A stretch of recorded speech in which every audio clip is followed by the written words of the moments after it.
So here's us on the Raggedy Edge.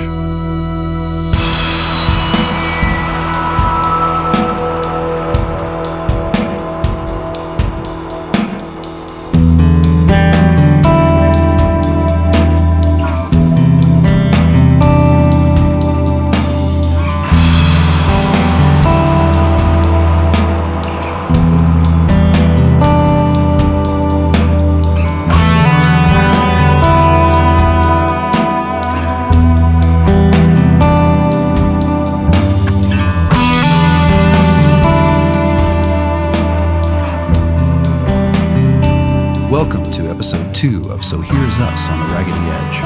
I'm your host, Matthew Broyles. With me is my guest, Mr. Raziq Brown. Hey.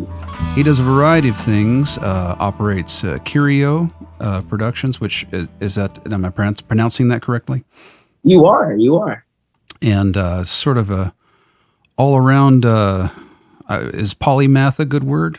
I don't know. That word seems way too complicated for my level of education. I would say that I will do anything that pays. Mostly those things live in the realm of working in art or media. Yeah.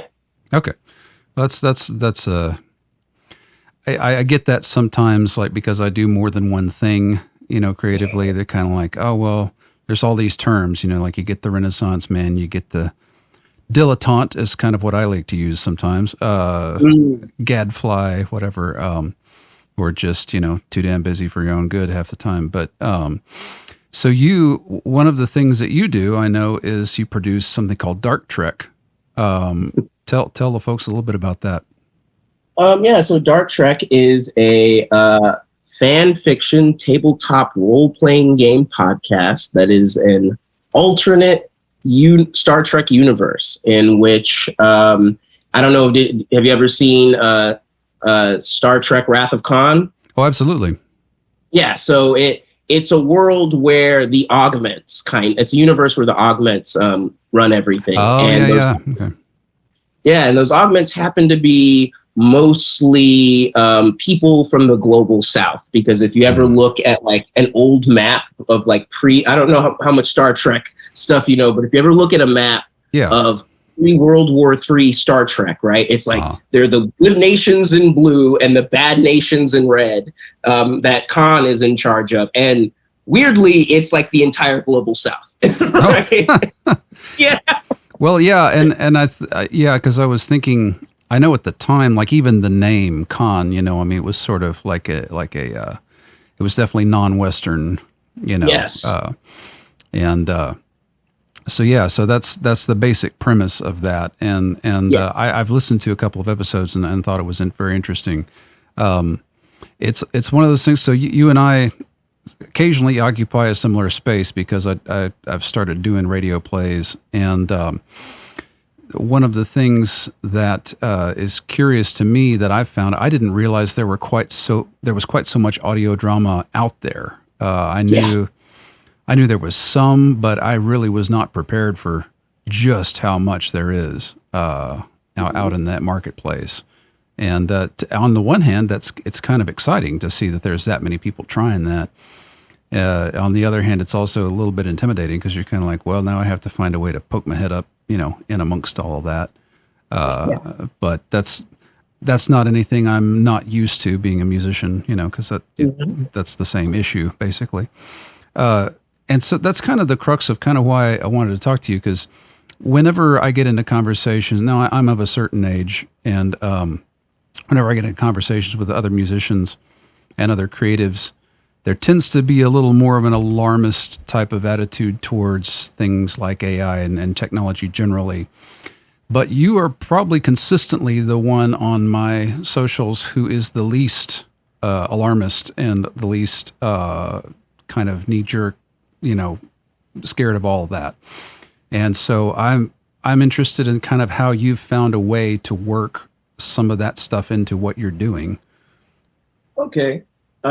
So first, I want to say I am neither an alarmist, and there are people who probably who's listening to this and also know you that won't agree, but I'm also not an evangelist either. Right. I might seem that way, but I don't, when I saw all the hype coming, and I'm sorry, this is a bit for me, but when I saw all the hype coming down the pipeline, right, I had been working in the VR space, AR space, for about 3-4 years when that had come down. And because I was so immersed in the VR space, I was like, I highly doubt whatever these people are saying is going to do exactly what they say it's going to do. Right. In fact, I've got a $6,000 VR ready computer here that's kind of telling me otherwise. So let me see what this is all about, and if I really should be either as afraid or excited as these people are making it out to be. Mm-hmm. And what I found is that, if you're an artist and you work with UI tools and user interface tools to do what you do, right? And, there are a lot of people who are not going to like me, but there are a lot of little things that we would call, if a different marketing agency was behind it, would call AI that we use, but it's not AI, right? Well, yeah. And it's funny that, because I think about things like, auto-tune and there's a lot of predictive types of tools that I use as a producer as well that, you could describe it that way. It's sort of thinking for itself, but it's doing it within a very strict set of parameters. However, and just to be clear for your listeners, because I want to be saying, like, I'm an artist, I went to art school, been working in art, photography, film, spent a lot of time on sets. Like, I wanted to see if this thing was actually A, going to come and take my job, B, could I use it to do my job better, and C, to see, like, how much did this thing really steal? Because at the end of the day, this was built off the Line 5 technology. Like, it's something different now, but it was originally built off of a bunch of stolen artwork, right? Like, I'm not one of these people that's out here going to be like, well, maybe, no. It was made in a very, I would say, unethical way. Yeah. Now, my personal opinion is the genie is out of the bottle. Right. As much as we want to be upset with, like, OpenAI and Sam Altman and these guys, a lot of the artistic development, because Sam and those guys are mostly concerned with making, like, weird things, that military stuff, like, a lot of it's coming from, like, Korea, China, India, like, and that's who I'm seeing as my future market competitors in a certain way. Like, like, these folks over there are already able to do a lot of the work we do at a reduced price, right? We know the people and clients that hire us, whether it's Fiverr or Upwork or some other type of, outsourcing thing, uses these people already, and now they're getting Gundams. Right. And we're over here being like, well, is the Gundam okay? And I'm like, if I made more money, I would worry about that. But, like, and that's been the thing about it, is that, really, for me, it's for me been since 2000, really, when, like, Napster and all that kind of came around. Like, when you had sort of the devaluing, the beginning of the devaluing of any type of creative art, and then, of course, the rise of podcasting and things, and so.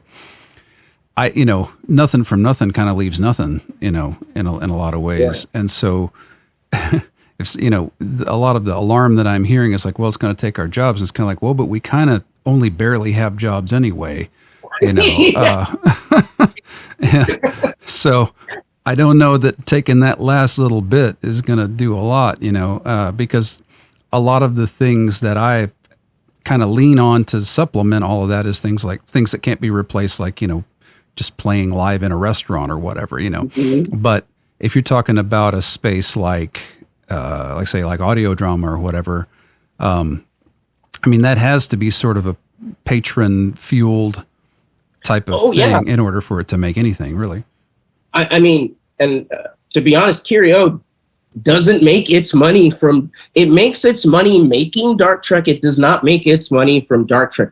And this was sort of my thinking going into making Curio Studios, which is, and you learn this in school, in film school, is that basically all films that are made are a gamble, right? Like the job of being a filmmaker and producer is sort of convincing rich people to give you money that they don't mind never making back. Yeah. And, you know, and every once in a while they do well and you keep going and people call you a great filmmaker, or at least or you can like cover your costs and break even and then people call you a good filmmaker. But more often than not, what happens is it bombs, it fails, you're in debt, and there's a holding company involved somewhere. Mm-hmm. And so I was like, why are we bothering especially if we want to make experimental and cool stuff, why are we bothering promising that we're going to make money? Like, there's something inherently, like, I know that's the business, but it always felt inherently not right to me. Even when I was working in advertising, working in game,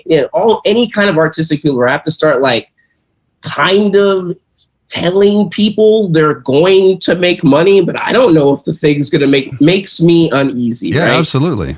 Well, and that's been the thing for a while, you know. I mean, certainly in the music world, it's been like, you know, okay, you spend the money making the record, you know, where are you making it back? And I feel like, and especially something like a podcast, you know, that has to be taken care of on a completely different end than delivery, because delivery is free.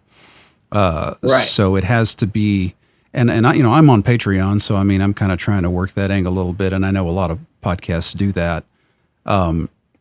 I mean, how do you guys handle that sort of thing? Well, so Curio Studios is a nonprofit 501c3. Oh, okay. Yeah. So we don't have Patreon patrons. We just have like patrons who are investing not really in the show. They're investing in the story of, hey, I'm an artist that saw this technology coming down the pipeline. And I said, there's another thing that I saw in the marketplace, which was that I saw that there are a lot of DEI programs. Mm-hmm. It's not that they don't work, right? But I saw that they didn't work out the way that people said that they would work out often. And so I was like, that sucks. But then on another hand, I was like, there are a lot of super professional, highly talented, creative Black and brown people that are out of work, just kind of hanging out. Right. And these guys are good. They're not no, some of these folks are really good and have worked with the best. It's just that even if you're not a person of color, working in this industry is hard. So it's just like, just start adding more not taking away the handicaps, right? And that's kind of how it goes. So I was like, okay, so I want to make this nonprofit about trying to find these people, mm-hmm. right? That these kind of lost DEI hires out there that, kind of were brought on during the Obama administration, really shown around during the Trump administration. So some companies can kind of show that they weren't about that. Right. And then kind of immediately fired, like slowly fired during the Biden administration. Maybe if Kamala wins or Trump wins, it might be good. It might be. It could work both ways, Right. But sorry, you're asking me how do we make money? So it's built around this story of, and it's not just people of color. A lot of the people that work on Dark Trek, they're moms, right? They're moms with kids who are like, they would have been a concert pianist, but like, mm-hmm. They had a kid. I won't even say at the wrong time because it was never, life happened. An inconvenient time, let's say. Yes, an inconvenient time to make an artistic career happen in that way, right? Or you're very good, like you were the second best rapper in your town, and not in your town, like in your day. Right. And then you had to get a job in tech because you needed to feed yourself, right? There mm-hmm. are so many people like that. And so when I started basically I started this story. I went and found a bunch of those people online through my Facebook. And I was like, I tricked them. I was like, hey, play a tabletop game. You like Star Trek, right? And because like I'd been trying to sell original things for a long time. And the thing I learned was that selling original things is kind of hard because people don't have a lot of time. Right. Yeah. So I'm like, So it's easier to take your original idea and then like shape it and mold it in the form of something that people have already seen before. Right. And then it's immediately more understandable, accessible, and exciting to them. And how much? And so, yeah, I'll get to it later, I guess. But it feels like that is something that concerns me a little bit. that's necessary, to couch a news story in a familiar framework in order to just get anyone to pay attention at all. But I get it. I totally get it. No.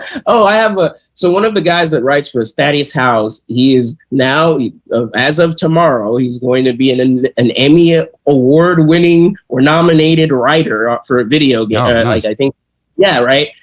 And he hates that this is kind of because he's been following my stuff for a long time. He kind of hates that this is sort of the path I've taken. He's like a mentor.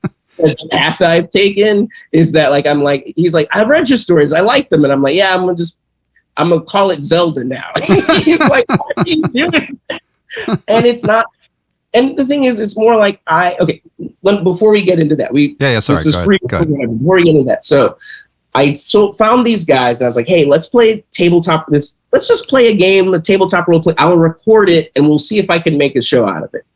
Then I did that, cut a show together. The first episode, which I think is like lost somewhere in SoundCloud, but like I cut the first horrible episode of that show. And I mean, like effort was great, but like, it was what it was. Yeah. And then a patron a friend on Facebook who was like, Raziq, I like this I've been watching you for a long time. I like this Star Trek thing. I want to send you to the Star Trek cruise to sell this Star Trek thing. And I was like, all right. So they paid for me to go. I went. I shopped it around. A couple people got some interest, got some great pictures.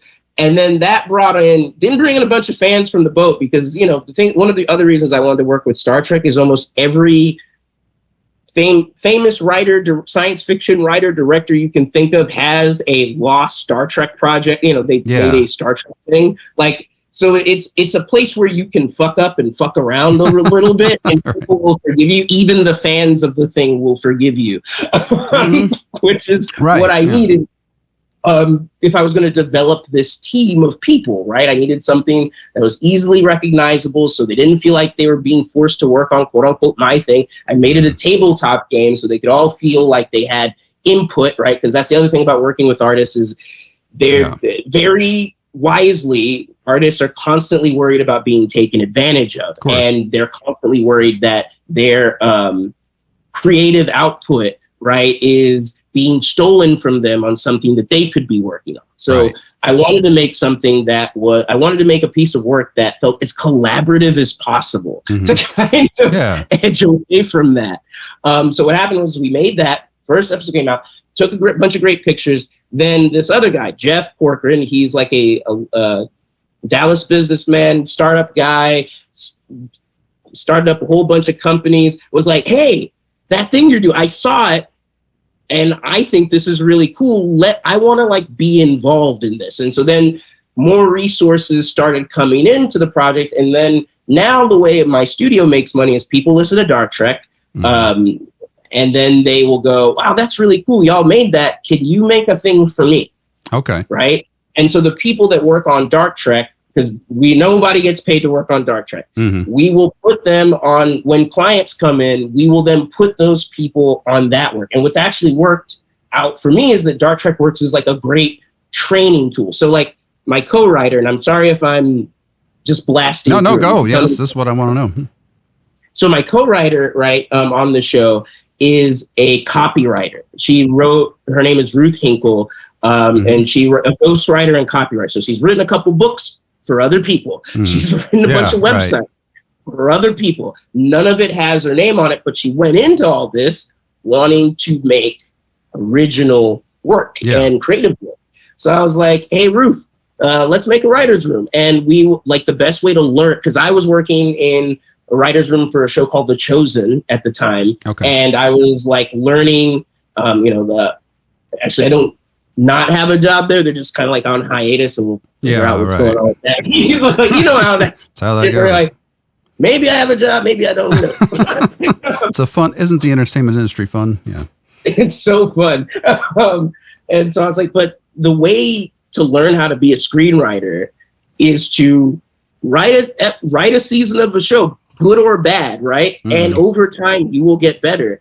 And it was the same thing with some of the actors we have on the show. We have some SAG actors. So half of our actors are like SAG people from California that are like working actors, but they're like now, like we got, let me put it this way. We have 3 people like that, but now they've had to like, they're older now, so they have to like, and they got to pay their bills. So like they're line producers or they're script supervisors, or like they work on commercials pretty much exclusively, right? They haven't worked on anything fun for years, right? Yeah. And there's a lot of that. And part of the non-commercial aspect of that makes this so much easier, right? To like get the talent, get the people, get all of this.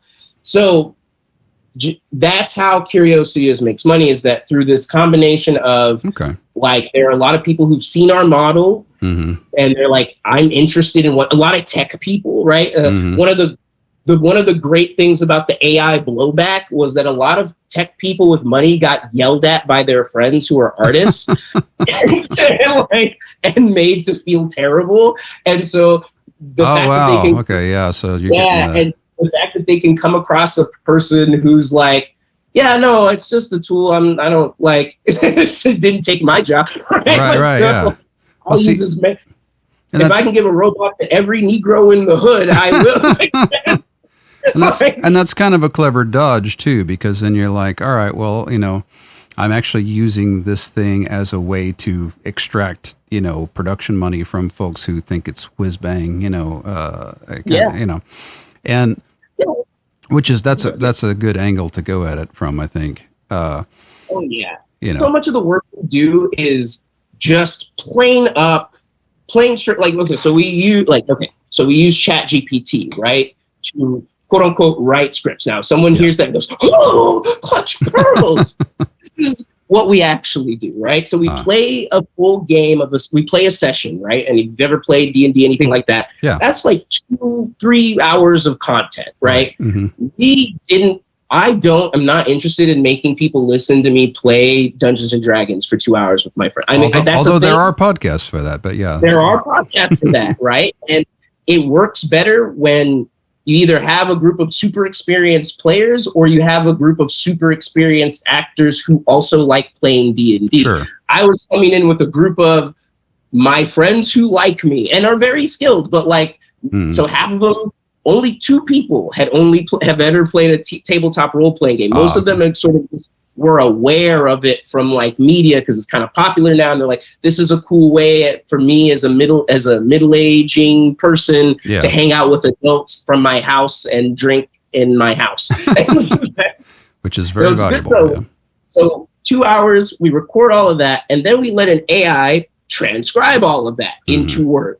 And then we say, AI, put this in an outline that makes sense in a story, right? And then we'll have a writer's room meeting where we'll sit down and we'll talk about, okay, this is what happened, this is what flows, does this work for a story, etc.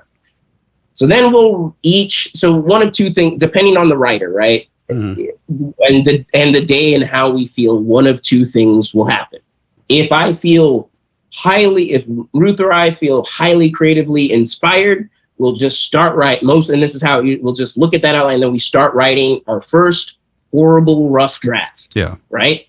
Then after we finish that horrible rough draft, we give it to ChatGPT and we're like, tell us what's wrong with this draft, that like what most people would say is wrong with this draft, because that's what these things are. It's an average drafting tool is what I like to, what I think about these tools is that it does drafts of the average, right? It's not going to get you anything incredible, and it's going to get you a lot of stuff that sucks. But if you kind of want to know what's the average, it's okay at that, right?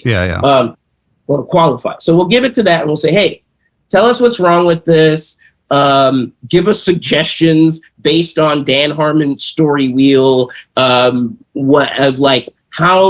we could maybe reframe this information, because we treat the actual live play like a documentary, like documentary footage, right? How do we craft this into the best story? are there moments that we're missing that we're going to have to go back and get the players to replay, like, because it doesn't work for a story. I mean, it does that. And then we take that information, we write our second draft, and then we send it to human readers. They read it.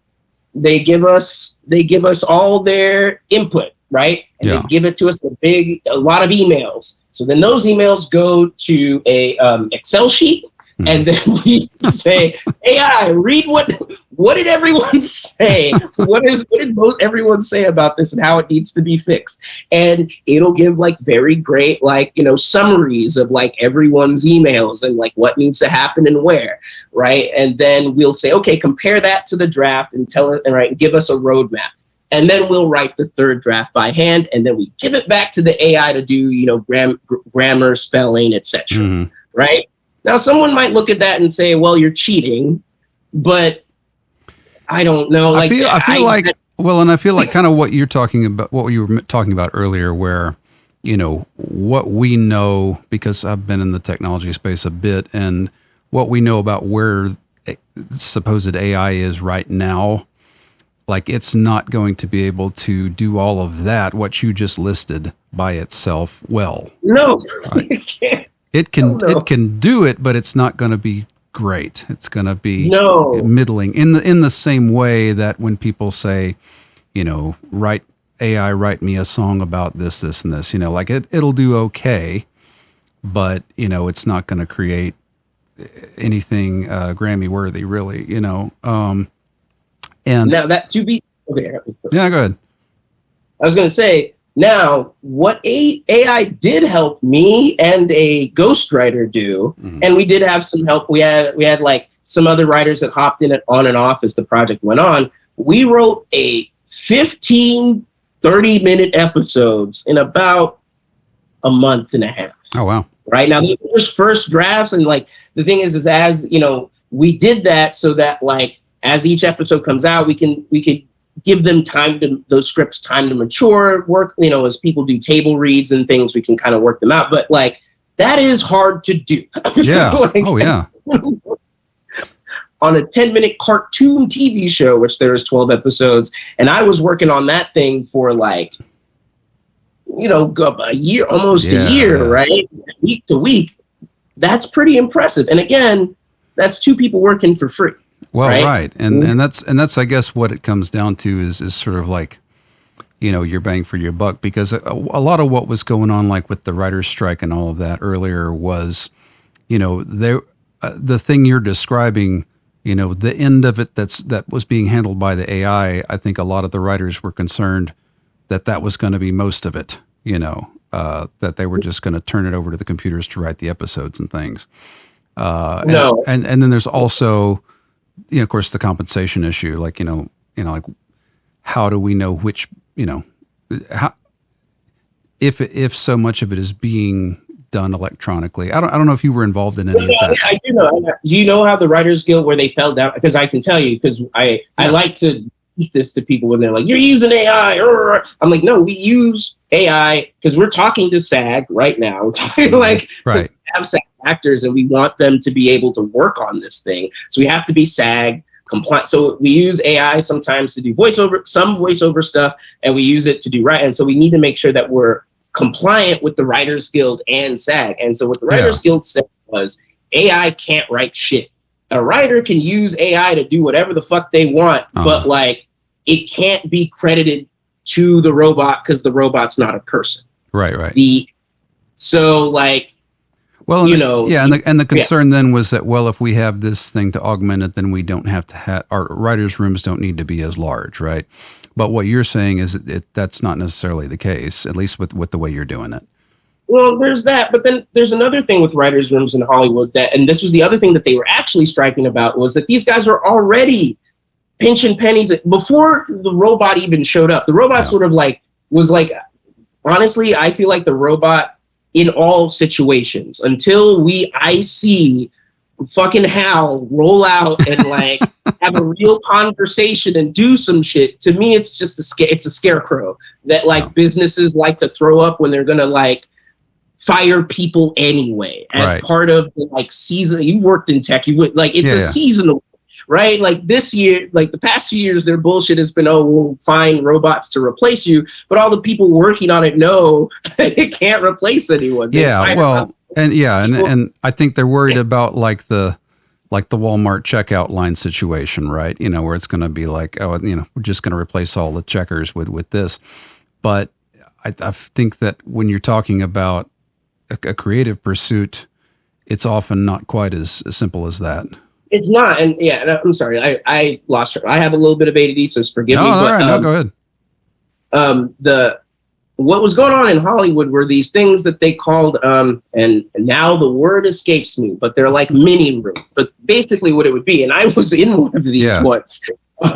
They would get together a bunch of young writers, right, who are eager and happy to learn and work. And this was a lot of DEI programs were these things, right, where they would get a bunch of talented writers, have them write a season of a show over the summer, and then they'd hire, and they pay them basically nothing. They get no royalties, or maybe if they get a royalty, it's like 2 cents or 1/4 of a cent per stream or whatever, right? Yeah, right. Then they hire a new group of writers, guys that like actually command a salary, have like some, weight behind their name, and then pay them to basically re-edit and put the show out. Yeah. So that way they don't have to credit the original writers, I guess. Yeah. Or pay them as much as they would pay someone like Mindy Kaling or whatever. Right. I don't know how you say that person's name, and I don't want to fuck it up. But and so like when I take all of that into account, it's more like, oh, so like, and I think there's you can find 100 little different examples of that in almost every art field, where if it's not a robot, there's some money guy somewhere that's figured out a way to like cut every corner to the point where you're almost not getting paid anyway. Oh, of course. Well, that's been the music industry for decades, you know. I mean, you know, figuring out ways to shave off little bits so that you are completely dependent upon, you know, the financiers, and which makes it easier for them to kick you out the door when you're no longer profitable. I do wonder sometimes with okay, we've talked at this point about kind of how the thing gets made, right? So then we move on to things like, how does it get found, right? How does it get to people? And that then bumps up against things like the algorithm, right? You know, and it bumps up against things like just the sheer amount of I really, really hate this word, but content, the sheer amount of other things of its type that are out there. What is your thoughts on how to kind of poke through that a bit? So first, let me say I'm the last person you should probably talk to about making things. No. But on a certain level, let me put it differently.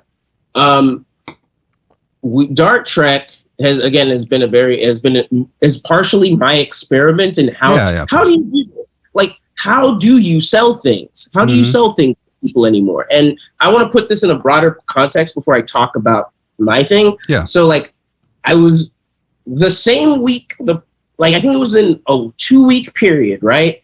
Donald Trump got shot in the ear, right? He almost got assassinated. And then like some other huge world event, which skips my mind. And this kind of goes to show you my point. Yeah.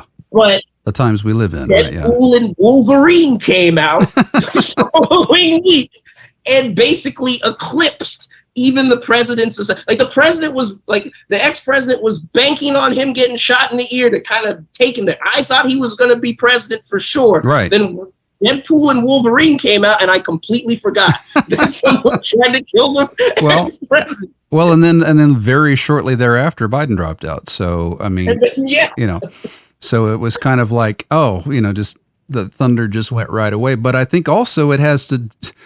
I don't know. I feel like that's just the way we are now, though, right? Like, I don't think anything can stay top of mind for very long.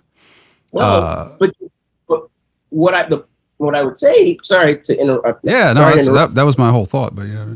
Well, yeah, what I would say to that is that Deadpool and Wolverine, when I really think about it, that shit was in the zeitgeist for months. It was like COVID hanging out in the cut. Like, when I really think about it, it had permeated so much stuff that I was late to see the movie, but I felt like I had already seen it. Well, and that's why I still haven't, because I kind of feel like I already have.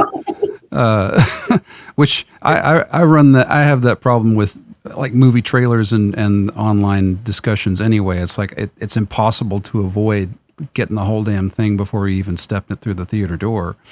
Right. So it's real hard unless you're there like on opening night. You're going to get contaminated before you even get in there. Right. And so we've kind of been funneled into this world where there's two types of marketing, where you can oversaturate the market or you can do extreme niche marketing. Right. Yeah, right.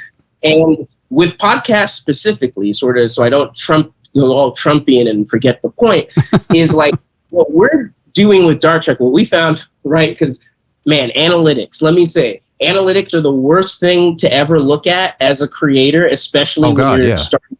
Oh, my God. God, yeah. It feels awful, right? Like, no, it's terrible. If you ever want to feel small, yeah. If you need some ego death in your life, start a podcast and look at the analytics. Yeah, no, it's and look at the little micro stuff, like when they stopped listening. Look at that stuff, and then cross-examine your own head about like why that was. Right. Yeah. Actually, we had to make a rule in the studio. I am no longer allowed to post the episodes because this is kind of gets into why it's, maybe I'll write an article called "Why I Learned to Say Fuck the Analytics," right? And because the things that become popular, the things that people like, are really just the things that people enjoy making, and the people who follow them enjoy watching that person make it, or they enjoy the content, or some mix of both, right? Well, that tends to be the Patreon thing generally. It's like, who's on it? Well, it's people who like me, and they want to see me do stuff. And so it's almost not even about the thing you're doing. It's more about, oh, here's a person that I like, that I want to support, whatever it is they're doing. And I think there's a level between, there's those types of things, and then at some point you get to, again, like a Deadpool Wolverine type level, where it's unavoidable, and so you have to interface with it in order to just exist as part of the culture. I'm going to push back, not weirdly push back on, I'll say an experiment that I'm doing now is that, I don't want influencer money. And by when I say I don't want influencer money, it's like, so Dark Trek, right now there are people that give because it's me, but what's great is that people have started giving because of the people I'm kind of pushing ahead of me in front of the stage desperately. Yeah, which is great. Yeah. And because part of it is because the thing about with influencer stuff is like people are human, right? Sure. And I don't want the entirety of my success and failure to live and die on me always being a perfect person, because I have autism and ADHD, right? So that's not how a plumber does their job. So when we're talking about, I feel like a lot of the sort of the fear of the robot kind of,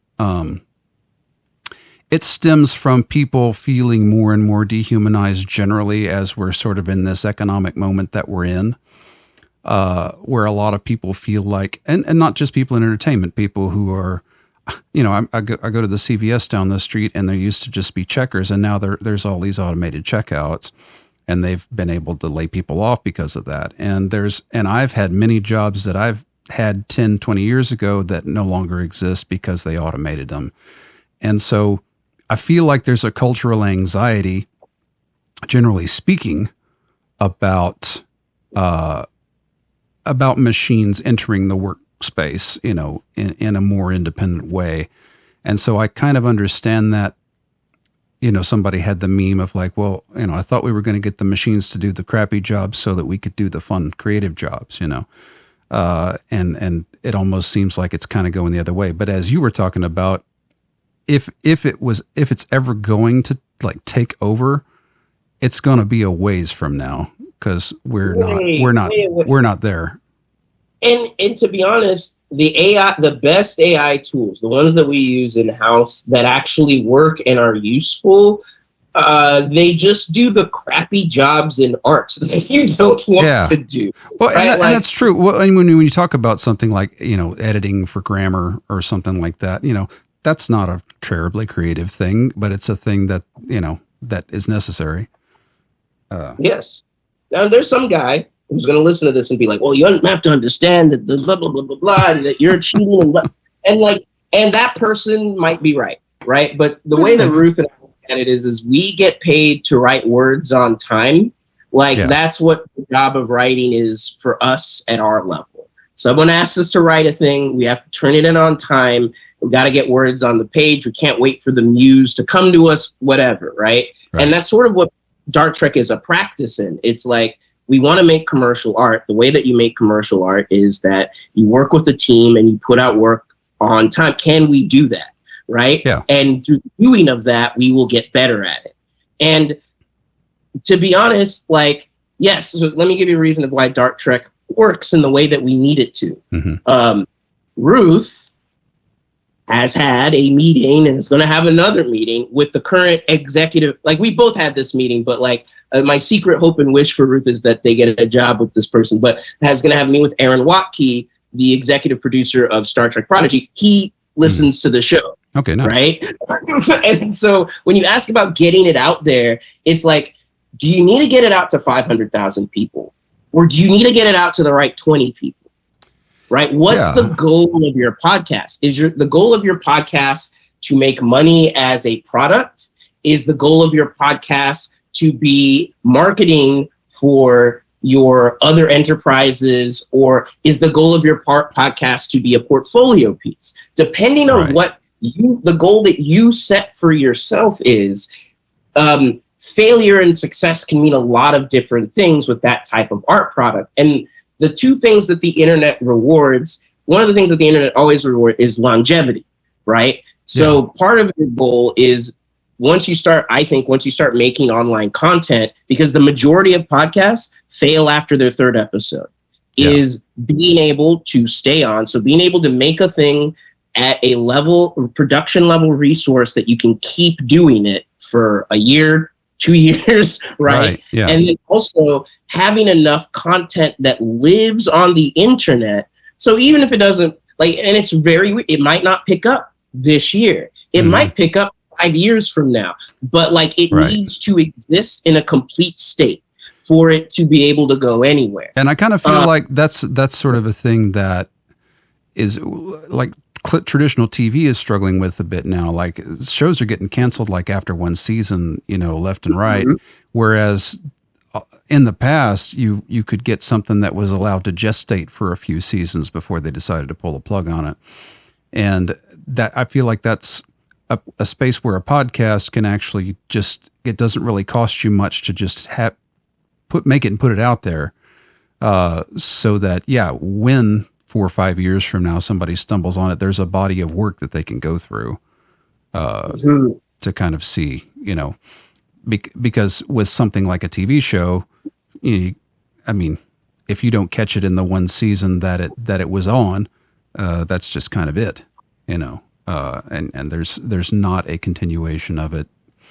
I don't know. It feels like it's more forgiving. It's more forgiving, and this is also an experiment I'm playing with. And again, I use the word experiment a lot because I don't know if any of this is going to. It seems to be working right now. Yeah, you're interviewing me about it, so great. Yeah, exactly. But and if the guy from Trek, if the people from the franchise are paying attention, that's good. It's doing its job, but it's not. But it's but I had to let go of all of that influencer numbers. Do my friends you have to kind of let go of that and kind of just, when you make art intentionally and make it for a purpose. I wanted to build up a crew because, again, I think one of the huge problems with becoming an artist these days is too many people are trying to go it alone, right? Yeah. So many people are trying to just take on everything. And so it's great when you can take on all the excess and you can take all the success by yourself. Right. But it sucks when you also have to take on the failure. Yes. By itself. And I feel like people get into that space because they can't see a way to do it with a lot of people where everybody benefits, and so they go, well, fuck it, I'm just going to do it myself, do it myself. A lot of bands fall, a lot of bands. Well, that's why there's a lot of outfits where it's just one or two people that make all the sounds, and because it's hard to keep a band together, and in the same way that you have, there's a audio drama I listen to where there's only one actress and she plays all of these different parts. It's just because it's just easier. So Dark Trek has an essential team of 4 and 30 volunteers on hand, right? Yeah, which is great. And so so this is sort of my learnings on how to keep a band together. It's right. Because another company we're working with, longtime friend, Farbridge Studios. They are a video game company out of Austin. I had done an intern for them way back when, and he was like, "Are you doing anything?" I made this podcast.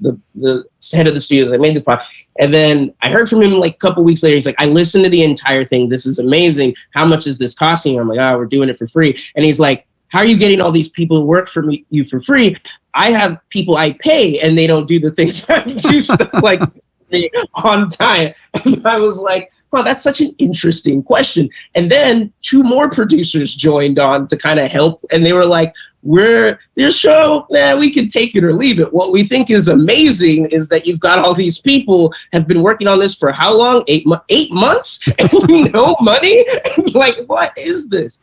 And are you slave rep? What's going on?" And I was like, Well, I went into this because I've tried to do this before and failed, and there are people out there that really dislike me. And so I was like, isn't that all of us? If I'm going to go into this again, how do I do? I was like, first things first, how do I put the least amount of stress on people I'm asking to do this shit with me? Mm-hmm. 2, how do I make a thing that it really feels like our thing and not like I'm forcing people to work on my thing, because that can become an argument and fight real fast. Yeah, right. That's right.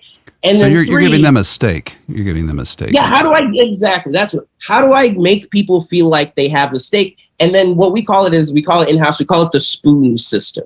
Right. Whenever we onboard people, we get and we actually one of our players is a therapist, and so is an actual psychologist. So we'll talk to her about stuff, right? Mm-hmm. And so when we bring on people, we will try to get none of this is AI, none of this is digital. There's just people talking, right? Yeah. But we'll try to get a full accounting of what is your life really like right now? No. Yeah, okay, you have time to work on it, great, and you're excited, awesome. But no. What is your life really like? Yeah. Right? What are your a friend to friend, person to person conversation, right? And then once we can kind of get how many spoons do they really have to work on this? Yeah. We can find an appropriate place for them. And then also we don't put them in, so we try not to put people in mission critical roles. Mm-hmm. And what we found is that people will come and go and drop off and come back on. But as long as there's this thing that exists, because the thing that kills a lot of bands is that they don't fucking finish the album. Right. They don't finish the album and people feel like they wasted their time. Yeah, absolutely. As long as we're putting out episodes on time, it doesn't even matter if they get a bunch of hits or a bunch of people are listening to it. This musician is getting their music played and published, and they didn't have to worry about doing most of it. They just had to make their music and send it. This artist, this actor is able to have a full thing that they can put on their reel and send to people, and they didn't have to go and cut a reel by themselves and that's been the thing. So when I did Rewired, I did the audio drama, and I like that actually. I forgot to mention. I remember Rewired. I like that. Yeah, well, I appreciate that, and it was one of those things too where I was getting a bunch of people who weren't voice actors but wanted to try it, and so I was just like, hey, here's your opportunity to try it, and just had now they all have a thing where they can send it to other people and go, hey, this is a thing I did and I would like to do more of it. And whereas otherwise they would have just, like you said, they would have just had to cut their own reel at home, making up something. And then they gotta get their friends to like it. But now when it's 10 people saying, hey, look at my thing, right, the reach goes wider. So like I got Aaron Watkey because Ruth's professor was Aaron Watkey's professor, saw this making Star Trek, said, oh, you're writing narrative again. Great. Let me pitch you to this guy that's making Star Trek. And that's how that connection is. That's great. Pip, the guy that's the narrator on our show, also produces a lot of the music on our show. And he didn't know anything about Curio, any of that stuff, right? He was just like, oh, Black Star Trek. I think it's cool, dope. I've always wanted to be the sci-fi voice of the thing. And then as he worked on it, after a couple months, he's like, this is a nonprofit. Oh, I run a nonprofit that actually produces music with young people. And he actually got like a $5 million grant last year. Let me get you my grant writer because I think what you guys are doing is really amazing. So we got hooked up with that. And now we're going, me and some of my team are going to California in the end of the month to this thing called SoCap, Social Capital, to raise money. Because we got some people out there that are interested in talking about this with us, right? And so like that kind of connections, me trying to like do that by myself could never happen. But when you're able to build a thing that people feel like they have stake in and they want to help see it grow, because it's both their baby, but they also understand that it's an experiment and it's about the journey along the way, right? What happens is along that journey, if the fucking product gets better, they get more invested. So this is a short little story I'll give you. So like we have professional voice actors on this and with non-people. And the professional voice actors at first, they were like, it's really experimental. I don't mind helping my friend Raziq out. I think his Facebook posts are funny, whatever. And the first 2-3 episodes, we were learning. So they're not like, they weren't as polished as I would have liked. But again, it's about putting something out on time, not serving my ego. And so then episode 6 comes out. Episode 3 comes out is when we see people start listening again for some reason. And then episode 6, The Beam, which came out last week, comes out.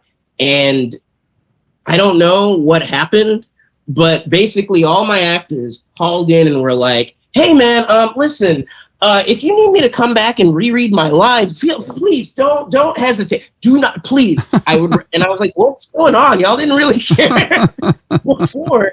And it was like, I went and what one of the actors told me was that they had started talking to each other, and a bunch of them had went and listened to episode 1 through 5 back to back. Right? And they were like, this show's actually good. They're like, because it comes out every 2 weeks and it's been a little, and there's no marketing. We pay for no marketing. He's like, it's easy to forget, but if you listen to it like back to back, it's actually a pretty compelling story.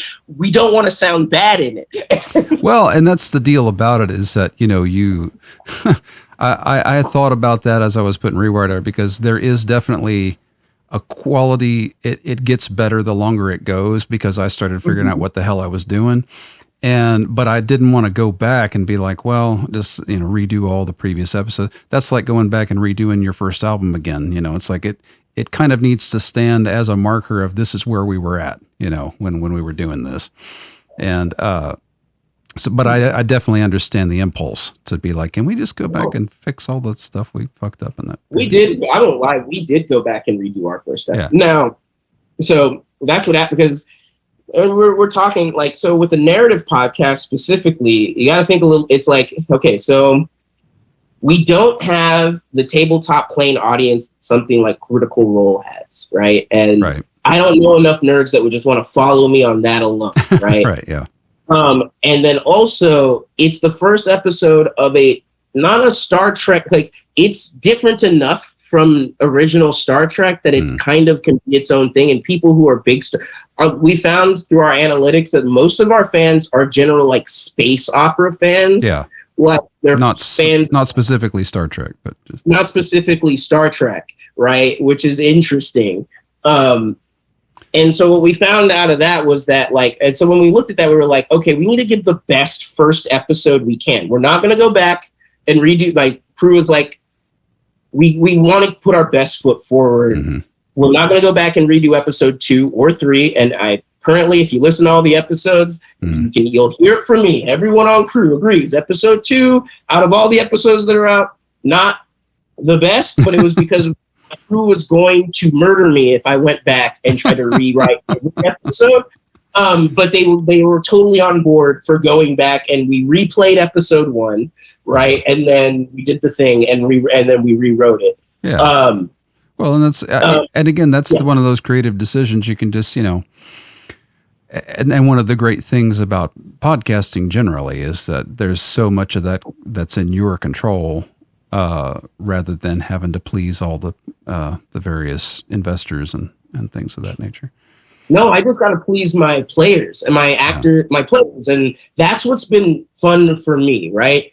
The only audience I need to impress are the people I have to convince to come back to the table and keep playing them, right? And as long as we keep making a thing, it's going to get better. Like, all the shows that, and this is going back to something that you had brought up, and was like all the shows that we used to love, right? Like Buffy, Battlestar, like all of these great shows that we love often weren't, The Simpsons weren't very good until like season 3. Yes, right, exactly. Well, well, something like Seinfeld, it. Hardly anybody watched it for the first 3 years, I mean, it just kind of, and then by the time anyone started watching it, it actually figured out what it was doing. And so I think there are trajectories like that kind of get cut off short these days. And I say these days, I mean, really in the last 20 years, because, this podcast is made out of a line from Firefly. And Firefly is one of those great tragic stories of like, what if they'd gotten another season? And maybe it would have sucked and everybody would have hated it, but just to not know sometimes just drives people crazy. But even back in the day, you could walk off a show like that and get a job, right? Oh yeah, like now, like if your thing again, like, and this is part of our, like when I pitch to business folks in Dallas, right? Part of our thing is we're about slow growth. We think that the microtransactional nature of entertainment is now seeing diminishing returns. That's the thing I'd like to say. You can make some of these shows that cost $500 million an episode, and it's got like cinema quality, and it's 8 episodes of some of the best storytelling you've ever seen, but are you getting the same bang out of your buck out of that product as you are from Friends, which has a shitty first season and 7 episodes that are completely forgettable, but Gen Z is still watching for some, or not even Gen Z, Gen Alpha is still watching for some. That's still crazy as hell to me, but Well, no, it's not that crazy. A good product is a good product, and a good product that has been developed over time, right? And testing, because like you said, now that when you have the complete product out there, you kind of know, oh well, this is a thing that has legacy because it made its run, and its run was strong, even if every individual episode was not, Right. And I say that as somebody who's a Doctor Who fan, for instance, going back to the, and not every Doctor Who episode is good. But as a property, it's a strong property, but you can always go back and find a crappy episode. It's not that hard. And I think that's the only way original shit is going to get made, right? Like, as long as Wall Street's like, we can only make something if it hits the metrics right, or you can give us the numbers to show that it's made money before.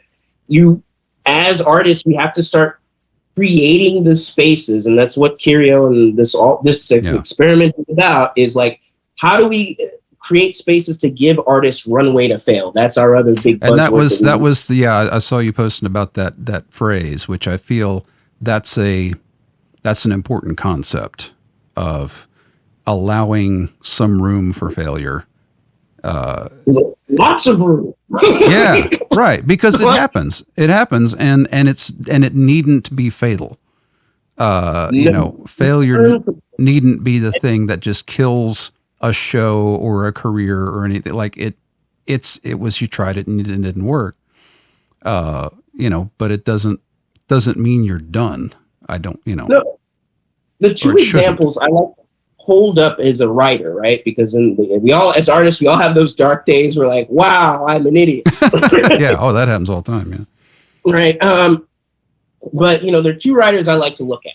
You got J.K. Rowling, right, and you got George R.R. Martin. Yeah. Right. J.K. Rowling, essentially. Now, again, she was actually poor. She was actually homeless. Being a writer, even if you're a rich person and you decide to be a writer, like you can fall into the poor pit. Like that's just what happens if that's the job you want to take on. Right. But she essentially hits it out of the park on her first try. Like, just not she normal. Doesn't publish books before. She makes Harry Potter. She has a hard time selling it. She sells it. She becomes a millionaire. She's a billionaire now and lives in a castle. Right. Yeah. But after Harry Potter, she couldn't write another hit. No. Part of the reason is she didn't have to fail a whole bunch on the way up. Right. Or maybe she did in her own way, but like, as far as the creation of art, people taking it in, giving her feedback and making more, that's not her artistic career. Yeah. Meanwhile, you got George R.R. Martin, and we're like, oh, wow, brilliant. Game of Thrones, Sound of Fire and Ice, him. Then you go back and look at this man's writing career. One of the things I all love over the place.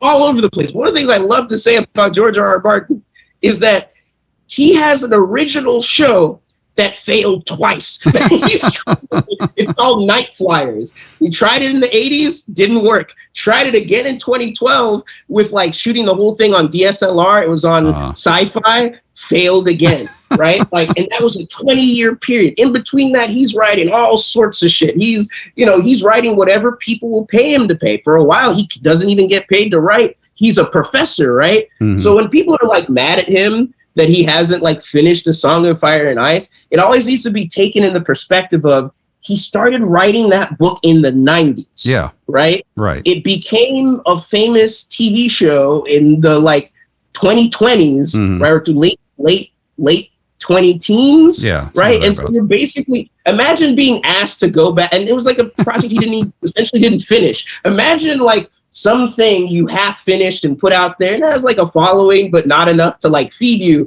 becomes the most popular thing in the world, and you haven't worked on it for like 30 right. Yeah, it would take you a while to kind of get back in that headspace, I would think. But yeah, I understand now why he's annoyed when people ask him about it, and it's like he's working on stuff that I think he's more excited about Meow Wolf, to be honest. Like, right, probably, because it's the new thing. Well, and that's, I have this thing like when I work on an album, like by the time I've finished the album, I'm almost kind of just done with it, right? But now I have to pitch it to other people, it's like, oh, here's this thing that I made.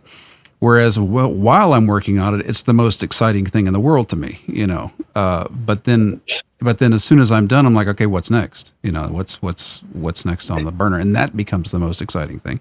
So I can only imagine reaching back and going, oh, well, actually the only thing we like of yours was the one you did 20 years ago, be like, well, good, but I have other things I would like to do. So, dude, using Dark Trick as an example, I have one of the things about being a creator. I think that if anyone takes it, if I say anything that's useful in this, right, is try to like work with folks that will support you right at your level. Don't like. One of the things I fucked up doing was I was like, I gotta work with the best people, and I gotta find all the money. Don't. Work with who has fun making the thing. I feel like that comes through. I feel like you can tell if somebody is phoning it in on something they don't really think is a thing versus someone who's actually excited to be working on something. I feel like that comes through. Yeah. And those people will support you. And the reason I say that is because like Star Trek is essentially finished, right? Like, oh, we cut things. I'm like making like an episode's gonna come out tomorrow. I'm making some minor edits here and there, but it's essentially finished. But I'm still gonna have to put it out every 2 weeks, on as it is, right? And so I think around episode 4, because you could with the analytics, what I saw was this: we had we had a lot of listeners. Right? For our first episode. Yeah. Then that listener count went down a lot. The second one went down a lot. The third one, and then got to a number that made me cry on the fourth. And I was like, I am an idiot. I've ruined my life. I'm ruining everyone that's working on this life. I need to jump off it. Yeah. And so talk to my mentor. First thing my mentor says, you can't say this to anyone. Right, exactly. Yeah, don't post about it, for Christ's sakes. Yeah, that's exactly what he said. For the love of God, don't post that. I was like, okay. And then I was talking to my producer, and he was like, yeah, Raziq, I thought you told me you weren't going to look at the numbers. What the fuck's going on? Why are you looking at the numbers? Don't do that. And then my co-writer was like, you think those analytics are bad? Let me show you some bad analytics. And then she showed me that her reels, right? And she's like, now let me show you the analytics of famous people. And then she showed me the analytics of some famous people and their daily reels. Yeah. And people that you think are famous are sometimes only getting 30 people, real interactions on their stuff, right? Yeah. And they have teams and marketeers, right? And so he's like, your engagement's actually pretty good. Yeah. As an audience, and he's like, and then the musicians on my show all wanted to push me. They're like, you're getting over 100 listens and episodes, and you're complaining to me? Exactly. What is your, right. Yeah. This is audio only, dude. What world did you think you were entering? Right, and that's the thing. Well, I find myself, I'm kind of a half-ass Buddhist, in some ways, where I do believe in the idea that the place where suffering comes from is the distance between the expectation and the result, right? And so setting your expectations at a reasonable level so that you don't fall into the pit of despair when it doesn't become, the biggest thing ever. You have to kind of keep it. Yeah, you have to figure out what a good thing to hope for is. And sometimes you just have to not hope for anything. You just have to go, let's just make the best thing we can make. Yes. And do it for its own sake.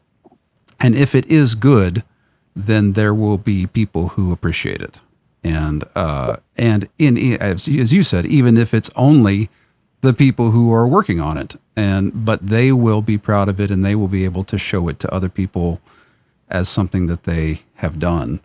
And they want to work on the next thing. And that's the other thing, right? It opens the door to the next thing. What I will say is it leads to working on the next thing, and that's where I think the real joy of this has come on. So the real success of Dark Trek is that we have 2 more shows coming out. Curio Studios has 2 more shows coming out. One is coming out we have 3. One is coming out next month. It's a children's show, the 2-minute children's show about washing hands called Scrubbers. Oh, cool. And then, it was one of our patrons was like, I like what you guys do so much. I just want you to make a children's show. Can you do that? And we're like, yeah, sure. Yeah. And then the other one is from one of our players, Bongani Malambo. He's a cinematographer. His sister's name is Sabanjale Malambo. She's an actress out in Hollywood. And so I pitched him a show called Our Neighbor Steve, which is a mix between family, sort of think Family Matters meets Stranger Things. Okay.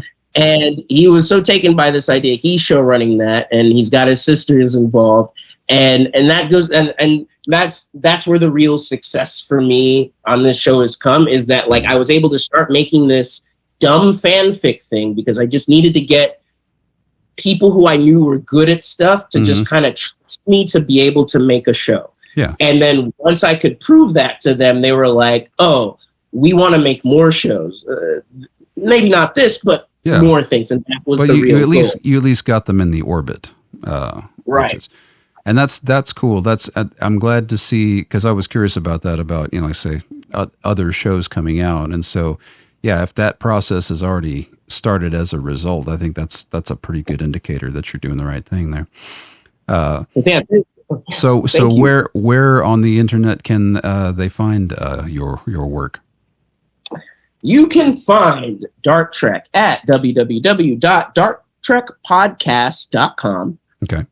Or you can find us at Dark Trek on, Apple, Spotify, wherever they have podcasts, that kind of stuff. And if they were interested in some of these other programs, does Curio have a site? Or yes, if you're interested in some of our other shows, you can go to www.curio.org, curio.org.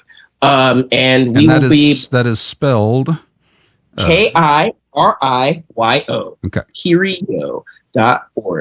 And if you look for Our Neighbor Steve, it will be coming out this Kwanzaa. Oh, fantastic. We kind of have a theme. Dark Trek came out in Juneteenth. This one's coming out in Kwanzaa. Okay, well, there you go. Yeah. Well, thank you so much for sitting in here. I appreciate that. I feel like you've given me a lot to think about, which is that's always good, because my brain's got to chew on something, so it might as well be something good. This was a great podcast. Congratulations on your new podcast, man. Like I'm excited for you. Yeah, I am too, and I feel like, like I said, it's kind of like you were talking about. Each of us, hopefully, each of us is proud of it and can show people. Be like, hey, look, there was a thing that I did. So, well, Matthew, I'm going to put you down. Yeah, I'm putting your name down as a possible red shirt. Yeah, do it. Absolutely do that. That would make me very, very happy to die on behalf of your idea there. We always need red shirts. It's the best. That's fantastic. Thanks everybody for listening, and we'll see you next time. Have a good night, everyone.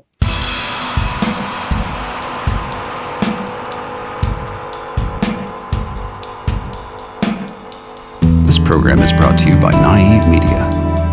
Visit thematthewshow.com for info on this and other programs.